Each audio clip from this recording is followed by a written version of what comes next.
আসসালামু আলাইকুম সম্মানিত দর্শক শ্রোতা। এই মুহূর্তে দেশ ও প্রবাস থেকে যারা আজকে আমাদের এই গুয়েতিমালা ঘাসের প্রতিবেদন দেখছেন, সকলকে আন্তরিক প্রীতি এবং শুভেচ্ছা জানাচ্ছি। দর্শক শ্রোতা, যেই ঘাসগুলো দেখানো হচ্ছে এটি হলো গুয়েতিমালা ঘাস, আমেরিকান 5G বলে অনেকে।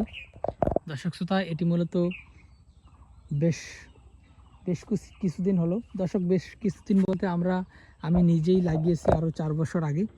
যদিও একটি ঘাস আসলে সারা বাংলাদেশের খামারিদের হাতে পৌঁছাতে প্রায় 8 থেকে 10 বছর লেগে যায়। দর্শক শ্রোতা, এই গুয়াতিমালা ঘাস আমি নিজেই লাগিয়েছি আরও 4 বছর আগে।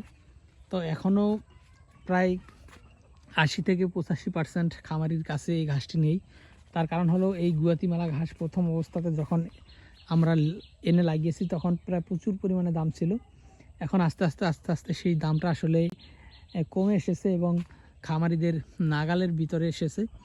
তো ভবিষ্যতে আশা করা যায় এই ঘাসের কাঠিনের দাম আরও কমবে এবং তখন দেখা যাবে আস্তে আস্তে সব খামারিরাই কিন্তু এই গুয়েতিমালা ঘাসটা কম বেশি লাগাবেন।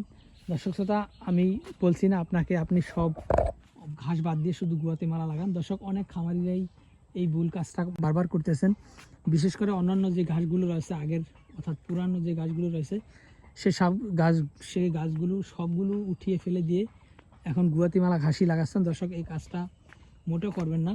আপনি অবশ্যই আপনার আগের গাছটাও রাখবেন এবং গুয়াতিমালাও লাগাবেন। পাশাপাশি যারা elephant hybrid, Taiwan hybrid, smart Napier, এসব ঘাস আপনি সব জাতের ঘাসই প্রায় 3 থেকে 4 জাতের ঘাস আপনি লাগাবেন।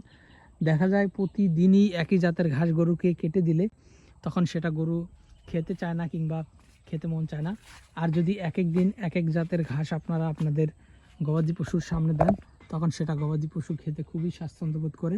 তো আমি এই জন্যই বলবো, আপনারা এক জাতের ঘাস না লাগিয়ে 3 থেকে 4 জাতের ঘাস লাগান এবং এক এক দিন এক এক ঘাস গরুকে দেন। তখন দেখবেন গবাদি পশু আপনার ঘাস প্রচুর পরিমাণে খাবে এবং তার কাছে কিন্তু খেতেও ভালো লাগবে।